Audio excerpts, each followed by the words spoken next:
What's good, team? Right now, I'm bringing you guys another top 10 video today, and today's top 10 video is going to be talking about the top 10 sleeper decks going into Nationals 2016. So, without further ado, let's begin.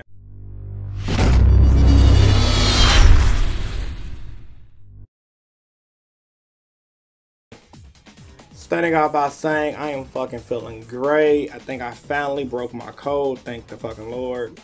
So yeah, I feel good and I want to give you guys the video today. So sleeper decks going into Nationals, and North-American WCQ is like in about roughly 3 weeks. I can't fucking wait. Some top in this event. And there's a lot of great decks that you guys could pick out that are under the radar. So all of these decks might have been on a list I mentioned previous, so don't be surprised if you see a deck you saw on my other top 10 lists. But with that being said, the decks are still sleeper. Starting off with number 10, Madoches. Madoches is a really good deck that I feel like is a sleeper deck going to the next format. Tierra Masu, just sending cards back without targeting, is really good for a Cosmo matchup. And also with that being said, the Madoche deck is known for OT King, and if you caught your pants down, you can pretty much lose. So with all of that being said, I got Madoches on the list number 10 because I can really see it just catching people off guard because they don't know what the hell the deck do. Coming in at number 9, I got Mermail. Now, while Mermail is not on everyone's best deck to play at the moment, as you guys already know, top 4 decks are Cosmos, PK Fire, Monarchs, and etc. Mermails are still in like top 5 in my personal opinion, making it under the radar. A lot of people are forgetting about the deck because they're focused more on playing for the Cosmo matchup or the Monarch matchup or Monarch Zoken matchup. So I feel like a lot of people are forgetting about Cosmo, not really hearing people talk about it anymore. So for those reasons alone, I have to have this at number 9 because I feel like it's a good. I mean, a lot of people aren't talking about Mermail that much anymore. So for those reasons alone, I had to have Mermails on this at number 9 because it's a pretty powerful deck, and I had it on my top 10 list for a reason.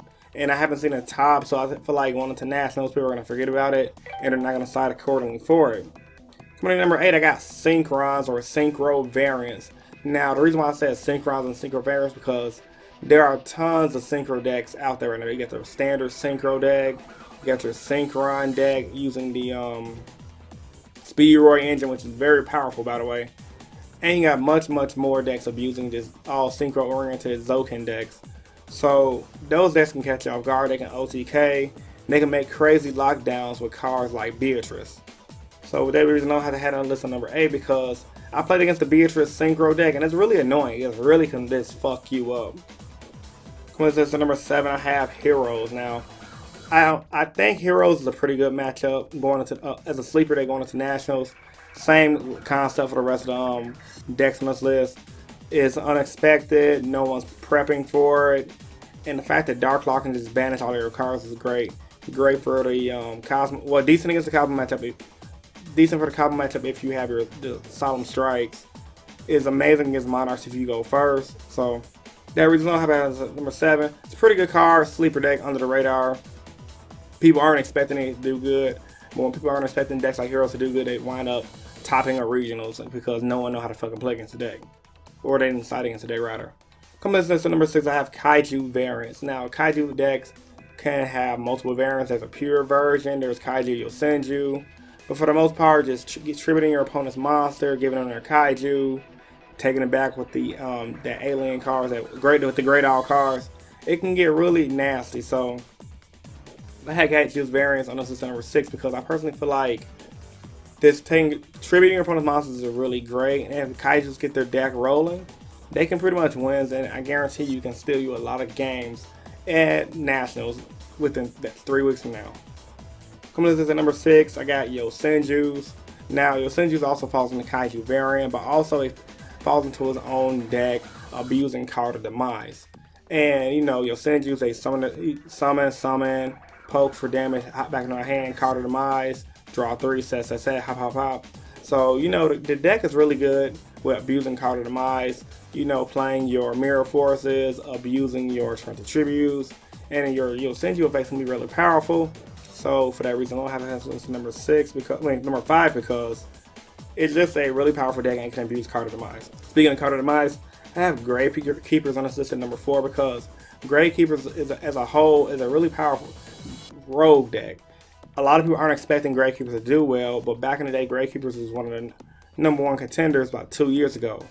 Gravekeepers have Necro Valley, they have enough defenses to stall against the opponent, and they now have Card of Demise. So if you can set up a Necro Valley, set up a card, play a Card of Demise, set up a bunch of back row, you can pretty much win.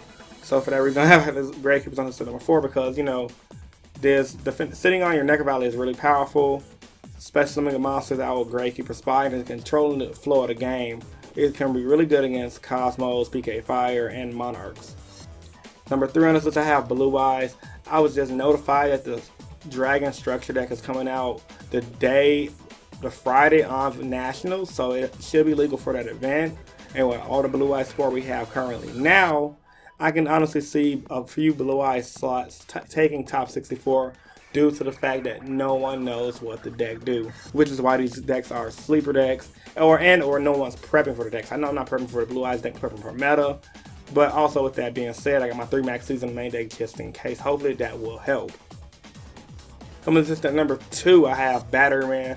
I have Batteryman on my budget deck list, and I believe I have one of my top 10 decks of the format, but Batteryman is just a really solid deck that can just get you there to fucking just really budget, and it can OTK you like crazy. So, and I feel like, you know, me as a player, when I go to locals, recently, all I'm playing against is Monarchs. Everyone's flocking to Monarchs. So just like everything on the list, I feel like no one's going to be prepared for Batteryman.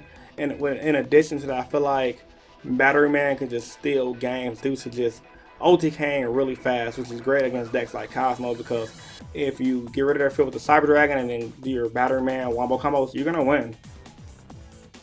And last but not least, coming up as list at #1, Burned. And the reason why I got Burned on this list at #1 is because I tell you guys, please listen to me.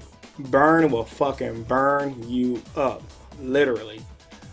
Every format, no matter what the format is, someone always finds a way to abuse Chain Burn or some burn variant.